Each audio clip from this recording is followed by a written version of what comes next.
मजीद videos के लिए हमारे YouTube चैनल PPTV HDPK को सब्सक्राइब करें।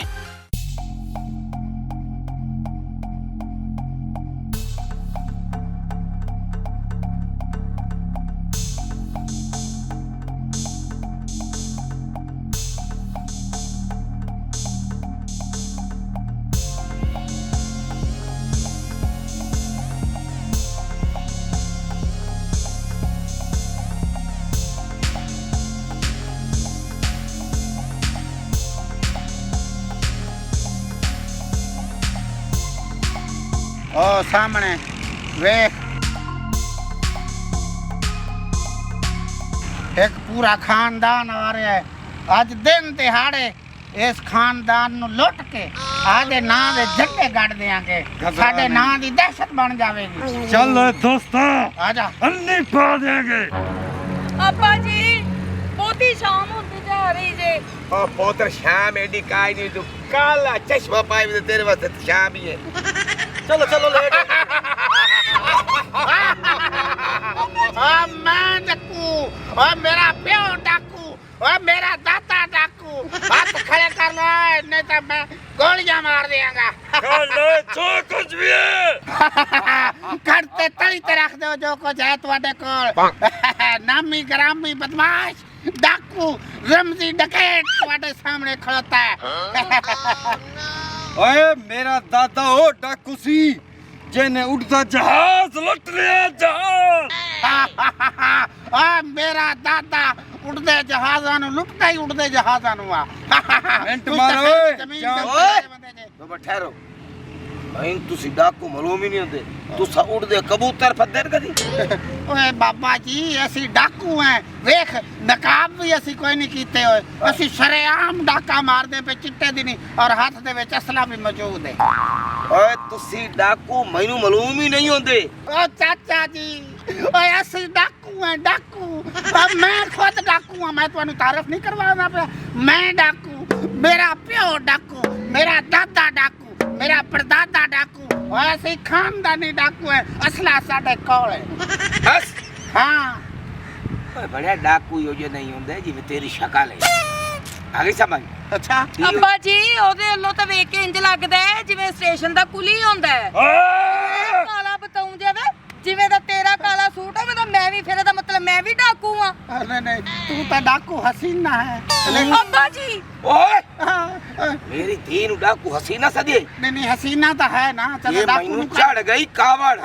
एक बारी ना कबड़ी में ओए मैं तुसा मैनू अवल तमदा नहीं जी आ जावे हाँ त मोर तुसा के छो।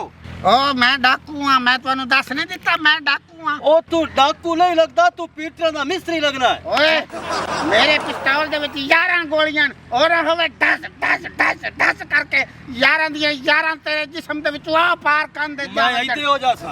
तू इते होवन नहीं मैं देंदा। ओए ये गल दोस्ता। छੱਡ दे, मेरा तो निशाना पक्का है। मैं तो इंज करके डस करके निशाना मारा ते चिड़ी दे मुंह दे विचों बोटी सिकी जांदी है। हां मेरा दिल करदा इन्हां नु ठोक सदियां सीने च। हां कर लो जो कुछ है तुम्हारे कोल। ऐनक फड़ी ना, मेरे को काबू नहीं आंदी। अब्बा मैनू ये शकलू डाकू नहीं लग जब खराब सारे हाथ खड़े कर लो। मैं गोलियां मार देगा सीधियां सीधियां। मैनू जानते नहीं, मैं डाकू बड़ा गंदा दिया। हाँ ओए तेरे कोल गोलियां ओ है नहीं जी होवे ते स्परो वाली ओसन जिस नाल सिर दा दर्द खत्म हो जाता है। जड्डा स्प्रेन वाली वो डस्टबिन दी गोलियां अगर मेरी जेब में होंदियां तो दो मैं खा के आधी सिर दी दर्द ता हटा लैंदा। वाटे को ना आउंदा इथे। बल तुसी हाथ खड़े कर लो, हाथ खड़े कर लो नहीं तो मैं गोली मार देंगा। मेरे को इस जेब विच वेख तेरी मतलब स्प्रेन दी गोली होवे। ओए चुप ये पिस्तौल है, तेरी नजर नहीं आंदा पे मैं गोली मार देंगा। झूठा पियो। ओ दाल ओए मरा के आई। ले गया पिस्तौल तू कपड़ा ले गया। चल ओए चुप करो चुप। तो ठहर आयो डाकू। हाँ ओ ना सपाटा डाकू। ओए हकीकत बयान कर, तू शकलू डाकू नहीं लगदा।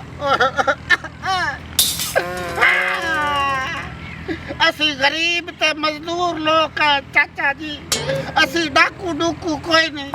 ए महंगाई दे हथों चंगा के असी डाका मारन चले असे भी असी डाका मार लिए तो शायद कोई चारा ने इधरू आ जावन कोई चारा ने इधरू मेहनत मजदूरी करके कमा के तो डाके मार के मिक्सचर दिया बना के कोई साडा दाल रोटी चल जावे पर पहली डाकेटी ते पहला ही थाया तुसी सानू फड़ लिया ते जे अगर मैं डाकू असल होंदा हैं मैं असल डाकू होंदा तो मैं तुहानू करके सही कह रहे हैं भाई मार ना लवा हाँ लेकिन मैं चूंकि असल डाकू नहीं है इस वास्ते मैं तुहानू मार नहीं सके छड़ दो तू सच्चा हाँ ते ये भी सच्चा है हाँ तेरा दादा सच्चा है हाँ दादा सच्चा है तुसा यानी कि ये काम कीता महंगाई दी वजह तू हाँ इंज ना हाँ और कोई शौकिया तौर ते सी कीता तू सच्चा तेरा दादा सच्चा दादा भी सच्चा बाकी ये जरूरी नहीं कि महंगाई दी वजह तू तुसा डाकू बन जाओ मजदूरी करो मेहनत करो क्योंकि मैनू तुसी दो शक्लू चलन लग जाए चलन